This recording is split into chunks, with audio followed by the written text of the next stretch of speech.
guys, j'espère que vous allez bien. Bienvenue chez La Doigt. It's about everything. On va parler d'amitié. Et surtout l'amitié dans le point de vue de célébrité, surtout.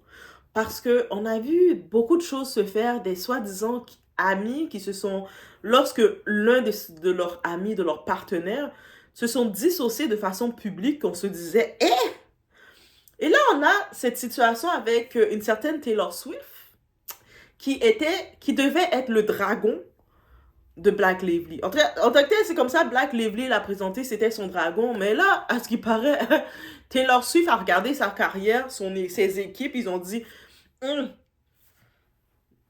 moi, dragon que je suis, je me retire, je suis pas dans ça, je te connais pas. Est-ce qu'on se connaissait? Il reste juste que Taylor Swift ait fait un communiqué pour dire, moi, je connais pas Black Lively. Black Lively, Black Lively, c'était juste une collègue de chaise. On était des fois assis sur la même chaise dans des événements et puis on parlait ensemble. On se connaît pas. Black Lively, c'est chaud pour toi. L'histoire avec Jocelyn Baldoni qui a été toute faite, c'est très chaud pour elle. La méchanceté ne paye pas. 2025, l'année des éveils. On est chez La Doigt encore. It's about everything. On met un like de support. On y va sans perdre.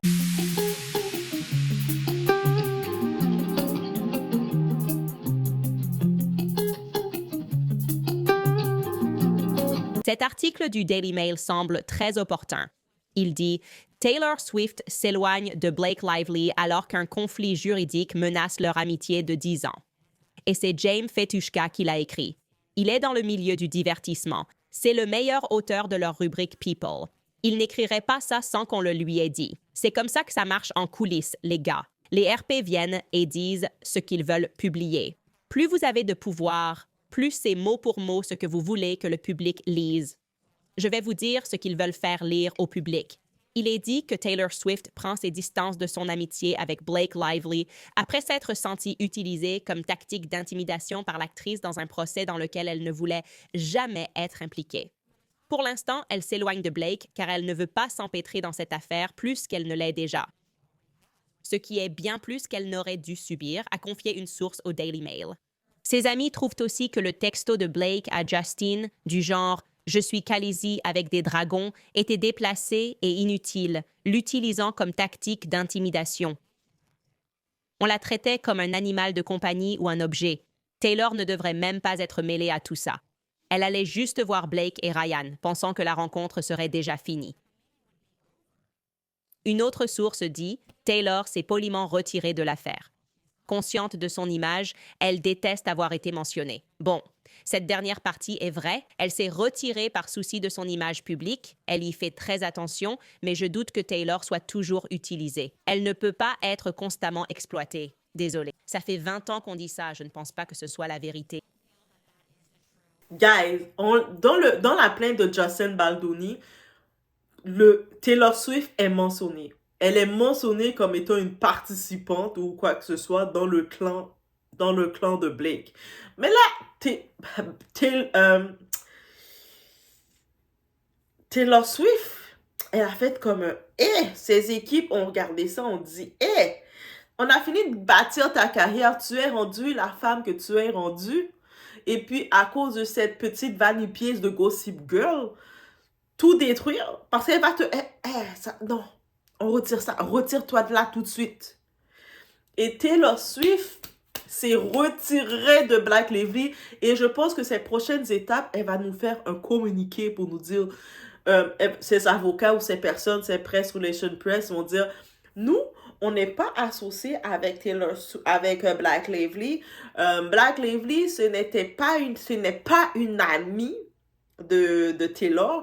C'était juste des compagnes d'événements. De temps en temps, on les voyait dans 2-3 événements. Ils ont pris 2-3 photos ensemble. Faut pas penser qu'elle est dans rien du tout. Et quand je vois ça, je me dis, il n'y a même pas encore de procès de fait. Le monde, comment il se dissocie. Black Lively, là, elle est là en train de se dire qu'est-ce qu'il a pris. Je pense que la personne qui l'a conseillé, je ne sais pas si c'est Ryan Reynolds qui l'a conseillé ou c'est elle qui a insisté à Ryan Reynolds. Les deux, c'est comme si c'était dans le jardin d'Éden. Vous savez, le fameux jardin où il y avait Ève, où on ne sait plus si c'est Ève ou si c'est Adam qui avait pris le fruit interdit.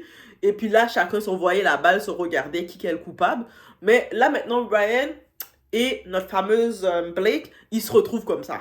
Qui s'envoie la balle. En plus, moi, je commençais à me dire, mais tu sais, avec c'est 400 ou 500 millions qu'ils doivent payer, ça allait être serré pour eux autres de rembourser parce que le net worth de Blake, c'est pas assez. Et même celui de son mari Ryan non plus. Ils doivent donner toute leur fortune pour payer Justin. Mais là, je me disais, au moins, il y a le dragon Taylor Swift. Elle va pouvoir faire un prêt à sa meilleure amie et puis payer. Mais Taylor Swift s'est retirée. Comment Taylor Swift s'est retirée de ça? Taylor Swift a pas dit, elle a pas fait rien pour supporter, elle s'est retirée de ça tellement vite. Et ça c'est une leçon, hein. Black Lively pensait qu'elle était au top, elle était la reine des abeilles, elle pouvait venir commencer à faire la pluie, le beau temps chez les gens et le monde allait rien dire. Elle pensait qu'elle était dans sa cour d'école. Non, Black, t'es dans le monde réel. Ils t'ont pris. Le procès n'est même pas arrivé, le monde se dissocie d'elle. C'est-à-dire que tous les faits qu'elle avait prémédités, elle voulait faire son boss, elle pensait que ça allait passer comme ça. Je pense qu'elle a regardé, elle-même, elle a regardé la série Gossip Girl. La façon, tu sais, c'est fait, c'est une émission télé. C'est scénarisé. Mais elle pensait que c'était comme ça la réalité. Elle savait pas que quand tu vas porter une plainte avec près de 72 pages, avec autant d'accusations que tu fais qui se sont révélées fausses, ça va se retourner contre toi. Elle n'a pas compris ça. Et en effet, Justin a fait, attends, mois de décembre 2024, pour terminer l'année, tu me lances une plainte alors que moi j'ai les faits que tu es en tort. Justin a répliqué, il est revenu et son avocat, ses équipes, ils ont dit, en plus que la plainte est ouverte, je vais m'assurer d'exposer au public quel enfer que j'ai vécu avec toi. Et tellement ça, il commençait à exposer, son équipe commençait, ses avocats, ils exposaient les messages textes, ils exposaient tout. Ryan Reynolds, il a essayé de prendre ses dernières petites couches d'avocats, de trucs, pour dire, il commence à trop exposer des choses, ça nous fait mal paraître là. Il faut le dire d'arrêter. Le juge a fait, oh, comment arrêter? Moi j'aime bien ce petit Congo, ça. Déjà là, le procès, là, ce procès, on le voit là. Oh, on laisse, continue. Non, non, non, continue d'exposer. Continue, ça va rendre ma chose plus facile. Continue, continue. Tu vois, Ryan est comme, oh. Là, Ryan, Blake, ils sont en train de chercher un plan d'attaque. Ils ont rien à exposer. Jusqu'à maintenant, Blake, t'as lancé les hostilités. Expose quelque chose. Tout d'un coup, elle a plus rien exposé. Elle disait, moi, je viens en tant que femme pour représenter toutes les autres femmes qui ont vécu ça. Amber sort de ce corps. Et là, elle n'a pas suivi l'histoire d'Amber. Elle, ça se voit que Blake était tellement concentré dans son petit nombriliste qu'elle n'a même pas suivi l'histoire de Amber, comment Amber ça se retournait contre elle. Donc là, rapide comme l'éclair, le temps que notre très cher Blake est en train de regarder ces trucs et non, gars, je suis tellement étonnée. Le temps qu'elle regarde le tout, elle sort aucune preuve. Elle a juste essayé de dire l'équipe de Justin ne sortait pas les preuves. Mais elle et son Ryan, tu disais que tu avais des preuves. C'est toi qui as lancé l'hostilité, Blake. Lance tes preuves maintenant. Commence à exposer aussi. Commence à dire tes trucs. Elle sort rien parce qu'elle a rien. Et là, maintenant, c'est son trou de Hollywood blacklisté. Son blacklistage, je pense que ça va être pire que Amber Heard. Elle va avoir le traitement encore pire que Amber. Encore pire. Et est-ce qu'elle était prête à ça? Est-ce qu'elle était même prête à penser que c'était ça qui l'attendait? Si elle le savait, je pense, elle n'aurait jamais osé aller jusque-là. Déjà, elle voulait, je sais pas si elle voulait passer pour un héros. Je sais pas quel film qu'elle a regardé, comment elle a regardé le film. Déjà, on sait qu'elle a même pas lu le livre. Le livre qu'elle a fait, de It End by Us de Colleen Hoover, elle a même pas lu. En plus, Colleen était sa fanatique. Elle était désespérée de sa fanatique. Elle la suivait partout. Elle était comme, ah, Black, là, je t'aime, Black, Black. Même Colleen, elle a dû fermer ses réseaux sociaux tellement qu'elle a vu elle était avec la mauvaise personne. Et on reçoit. Et là, maintenant, c'est le film qui commence. Et le monde, on s'en fout du film It End by Us now. C'est le film de Blade, It End by Blake qu'elle a. Et là, maintenant, Taylor Swift, ta soi-disant meilleure amie, ton dragon. Parce que c'est ça dans les textes qui sont sortis. Dans les textes qu'on voit, c'est comme Blake, elle comparait ses dragons. C'était Ryan Reynolds, un dragon. Taylor Swift, c'était un autre dragon. Donc pour elle, c'est-à-dire qu'elle avait la confiance. Elle était sûre qu'elle avait Taylor Swift, qui était sa protectrice, qui était là pour la défendre. Il ne faut pas être sûr des gens. Hein. L'humain est changeant. L'humain est changeant. On change.